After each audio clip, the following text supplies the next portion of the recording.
గింతగానం నా జన్మల బాధపడలేదుల్లా. అసలు గింతగానం బాధపడతా అని కూడా అనుకోలే.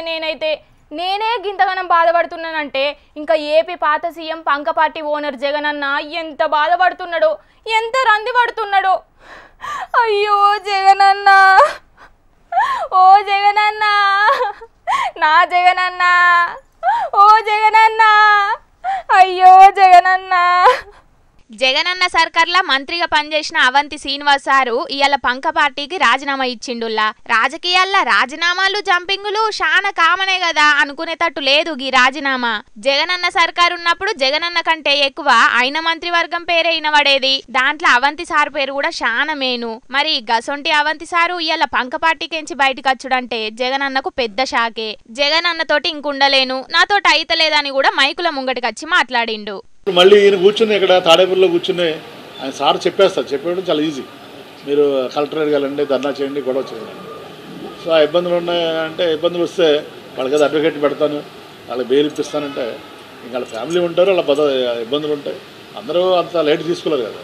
చాలామంది చాలా రకాల ఇబ్బందులు ఉంటాయి. మరి అది అన్నిటి కాకుండా ప్రభుత్వం ఆర్థిక ఇబ్బందులు ఉంది. కొత్త ప్రభుత్వం వచ్చింది, ప్రజా తీర్పులు ఇచ్చినప్పుడు ఆర్థిక ఇబ్బందులు ఉన్నప్పుడు మనం ఏదో అప్పుడే పంపలంటుకున్నట్టు ప్రజలు 5 సంవత్సరాల తర్వాత డిసైడ్ చేస్తారు. వాళ్ళు సూపర్ 6 అమలు చేశారా లేదా, వాళ్ళు ఇచ్చినప్పుడు మేనిఫెస్టో అమలు చేశారా లేదా అనేది పీపుల్ విల్ డిసైడ్. మనం ప్రజలు మ్యాండేట్ ఇచ్చింది దానికి 5 సంవత్సరాలు ఇచ్చారు. రాష్ట్ర గారు చెప్పేవాళ్ళు ఏదైనా అడిగితే ప్రశ్నలు, సార్ మీరు ఇచ్చలేదు అంటే అవునయ్యా చేయలేదు, మాకు చేయమని 5 సంవత్సరాలు టైం ఇచ్చారు. 5 ఏళ్ళ తర్వాత మీరు అడగండి మమ్మల్ని అని చెప్పేవాళ్ళు ఆయన రాజశేఖర్ గారు. దీని 5 ఏళ్ళు కాదు కదా, 5 నెలలు కూడా ఆయన టైం ఇవ్వకుండా వెంటనే మీరు ధర్నాలు చేయండి, రాస్తారోకలు చేయండి, ఇచ్చేయండి, నచ్చేయండి అనేది మంచి పద్ధతి కాదు.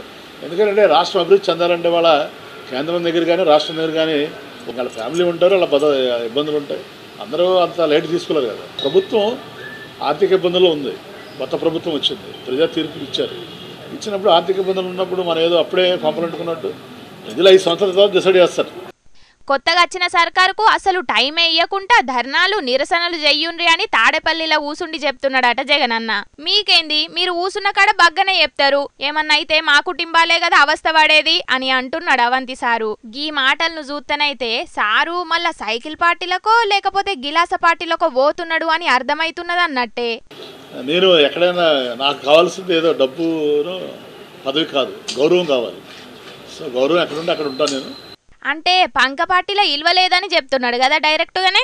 ఇక చూడాలే మరి ఏ పార్టీలో షేరీక్ అవుతాడో అవంతి సారు, ఎన్ని మాట్లాడతాడో ఇంకా పంక పార్టీ మీద. ఇక గీనే రాజీనామా చేసుడితోటే అటు భీమవరం పాత ఎమ్మెల్యే గ్రంథి శ్రీనివాస్ సారు కూడా రాజీనామా చేసిండు పంక పార్టీకి.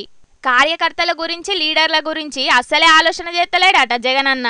మళ్ళా అధికారంలోకి వచ్చి సీఎం కుర్చీలో కూసోవాలనే ఆలోచన ఆశతోటి ధర్నాలు నిరసనలు చెయ్యుండ్రని పోరు పెడుతున్నాడట లీడర్లను కార్యకర్తలను. అట్లనే 2019లో భీమవరం కెంచి పవన్ సార్ మీద గెలిచినా కూడా ఏ ఇల్వ ఇయ్యలేదని బగ్గనే హట్ అయిండు గ్రంథి శ్రీనివాస్ సారు. మళ్ళీ మనం అధికారంలోకి రావాలి అని చెప్పడం నాకు చాలా ఆశ్చర్యం కలిగించింది.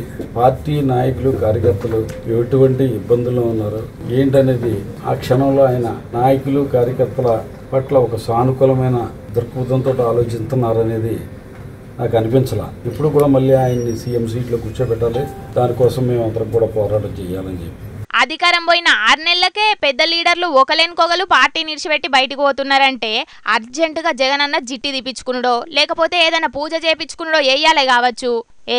పోతే ఓని అని అనుకుంటే నడిచేటట్టు కూడా లేదు కదా పరిస్థితి. ఒక దిక్కుకెంచి పవన్ సారు, ఇంకో దిక్కుకెంచి షర్మిలక్క పోటీగా రాకెట్ల లెక్క దూసుకుపోతున్నారు జనాలకు. అధికారం కోసమే జగనన్న చూస్తున్నాడని చాలా దగ్గర తిరిగిన లీడర్లే బయటికి పోతున్నారంటే ఇంకా జనాలు ఎట్లొట్లెత్తారు, మళ్ళీ అధికారంలోకి ఎట్లెత్తాడు జగనన్న. అందుకే ఇప్పుడన్నా జరంతా మారి జనాల కోసం ఆలోచన చేస్తే మంచిది అని అనవట్టిండ్రు గీ ముచ్చటెరకైన ఏపీ పబ్లిక్.